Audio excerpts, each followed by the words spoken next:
இயேசுவின் நாமத்தினாலே நான் உங்களை வாழ்த்தி ஆசீர்வதிக்கிறேன். நல்ல கவனியுங்கள்.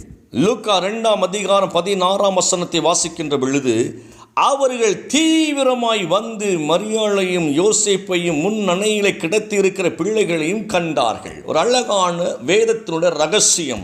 விரைந்து சென்றார்கள். மரியாவையும் யோசேப்பையும் தீவன தொட்டில் கிடத்தியிருந்த குழந்தையையும் அவர்கள் கண்டார்கள் என்று சொல்லி நாம் பார்க்கின்றோம். எனக்கு அருமையான தேவ பிள்ளைகளே, கர்த்தருடைய மகிமையை காணும்படியாக தேவனாய் கர்த்தர் இந்த பூமியிலே நம்மை உண்டாக்கி வைத்திருக்கிறார். ஒவ்வொரு நாட்களும் தேவனாகிய கர்த்தரின் வல்லமை, தேவனுடைய கர்த்தருடைய மகிமை, ஆண்டவர் நம்மை ஏன் உண்டாக்கினார் என்பதை நாம் கண்டு மகிழும்படியாக, கண்டு உணரும்படியாக, தேவ திட்டத்தை எல்லாம் நாம் கண்டு அனுபவிக்கும்படியாகவே தேவனாகிய கர்த்தர் நம்மை இந்த பூமிக்கு கொண்டு வந்தார் என்பதில் எந்த சந்தேகமும் இல்லைங்க. இந்த வார்த்தை நல்ல கவனிங்க.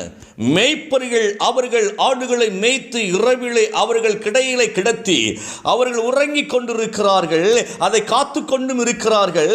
இப்படிப்பட்ட சூழ்நிலையில் தூதன் வந்து தோன்றுகிறார். தோன்றி அவர் சொல்லுகிற காரியம் என்ன? ஓ, நீங்கள் பயப்படாதிருங்கள், பயப்படாதிருங்கள். இதோ எல்லா ஜனத்திற்கும் மகிழ்ச்சியை உண்டாக்குகிற, எல்லா ஜனத்திற்கும் சந்தோஷத்தை கொடுக்கிற நற்செய்தியை நான் உங்களுக்கு அறிவிக்க வந்திருக்கிறேன் என்று சொல்லி, இதோ எல்லா ஜனத்திற்கும் மகிழ்ச்சி உண்டாக்குகிற ஒரு மீட்பர் பிறந்திருக்கிறார். ஒரு அழகான நற்செய்தியை சொல்லுகிறார்கள். நீங்க நல்ல கவனிங்கள. நீங்க உலகத்தில் இருந்து நமக்கு வரக்கூடிய வார்த்தைகள், அநேக வார்த்தைகளை கலங்க பண்ணுகிறது.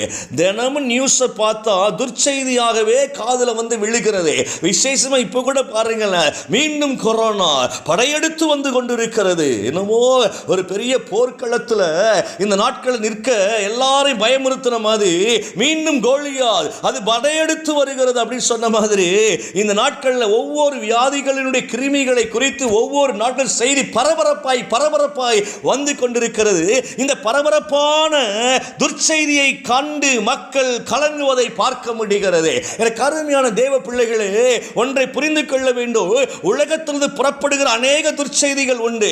உங்களை காயப்படுத்தலாம், உங்களை கலங்க பண்ணலாம், உங்களை பலவீனப்படுத்தலாம், உங்களை பயமுறுத்தலாம். எந்த காரியத்தையும் நீங்கள் வந்து கண்டுகொள்ளாமல் நீங்கள் காண வேண்டிய ஒரு காரியம் இருக்கிறது. அது எல்லா ஜனத்திற்கும் மகிழ்ச்சியூட்டு நற்செய்தி. இதுதான் கிறிஸ்துவின் பிறப்பு என்பதை புரிந்து கொண்டவர்களாய் இன்றைக்கு உலகம் துர்ச்செய்திகளை அறிவித்தாலும் அதை காதில் போட்டுக் கொள்ளாதபடிக்கு நீங்கள் சொல்லக்கூடிய ஒரே ஒரு காரியம், என் தேவனாகிய கர்த்தரை கண்டு நான் மகிழும்படியாய் என் தேவன் எனக்கு கிருபை அளித்திருக்கிறார். அவருடைய வல்லமையை காண்பேன், அவருடைய சுகத்தை காண்பேன், அவருடைய ஆசீர்வாதத்தை காண்பேன். என் ஆண்டவர் எனக்காய் பிறந்தார், என் ஆண்டவர் எனக்காய் இன்று வரைக்கும் அவர் எனக்குள் வாழ்கிறவராய் இருக்கிறார். இதை கண்டு நான் ஒவ்வொரு நாட்களும் சந்தோஷமாய் இருப்பேன்.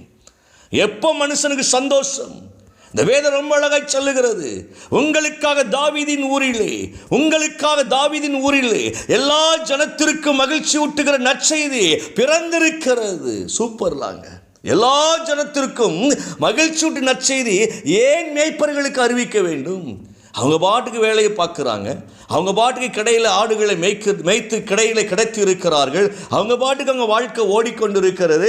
அவங்க கிட்ட வந்துதாங்க தூதன் சொல்லுகிறார். ஞானிகளிடத்தில் போய் சொல்லவில்லை, ராஜாக்கள் இடத்துல போய் சொல்லவில்லை, பெரிய பெரிய தலைவரிடத்தில் போய் சொல்லவில்லை. இன்னைக்கு ஊழியக்காரங்க கூட சுவிசேஷம் அறிவிப்பது யார்கிட்ட அறிவிக்க விரும்புகிறாங்கன்னா, பணக்காரனுக்கு அறிவிக்கணும் தான் விரும்புகிறாங்க, பெரிய பெரிய இடத்துக்கு அறிவிக்கணும் தான் விரும்புகிறாங்க.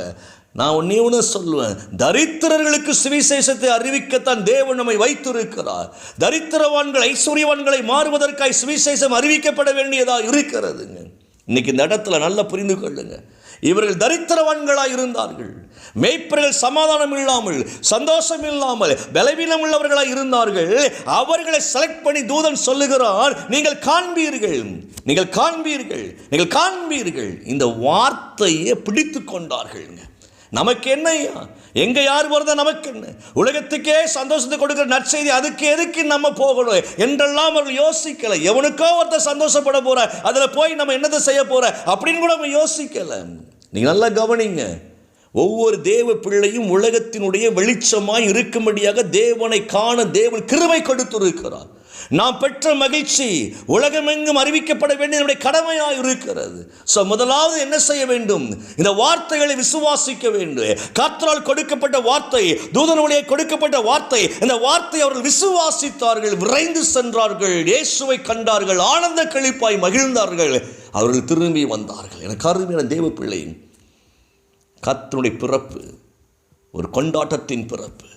அவர் நமக்குள் வாசம் பண்ணுவது கொண்டாட்டத்தினுடைய ஒரு ஸ்தலமாய் நம்முடைய இருதயம் மாறுகிறது. நாம் கொண்டாட அழைக்கப்பட்டு இருக்கிறோம், திண்டாட அழைக்கப்படவில்லை. இன்றைக்கு இந்த வார்த்தை மனதில் வைத்துக் கொள்ளுங்கள். கிறிஸ்துவின் மகிமை கண்டு கர்த்தரை ஆராதிக்கின்ற ஒரு கிருபையை தேவன் இன்னைக்கு நமக்கு தந்திருக்கிறார்.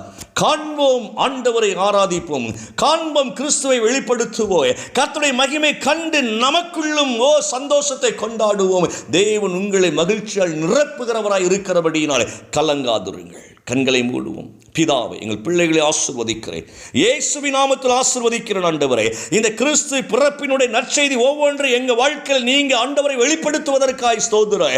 ஒவ்வொரு நாளும் ஆண்டவரே உம்முடைய ஆசீர்வாதங்களை பெற்றுக்கொள்ளும்படியாய் மகிழ்ச்சியூட்டும் நற்செய்தியை தருகிறவரே உமக்கு நன்றி செலுத்துகிறோம். தொடர்ந்து பிள்ளைங்க வாழ்க்கையில் உடைய நன்மையும் கிருபையும் பெருகுவதாக இயேசுவின் நாமத்தினாலே பிள்ளைகளை நான் ஆசீர்வதிக்கிறேன், ஆசீர்வதிக்கிறேன், ஆசீர்வதிக்கிறேன். நல்ல பிதாவே, ஆமேன், ஆமேன், ஆமேன்.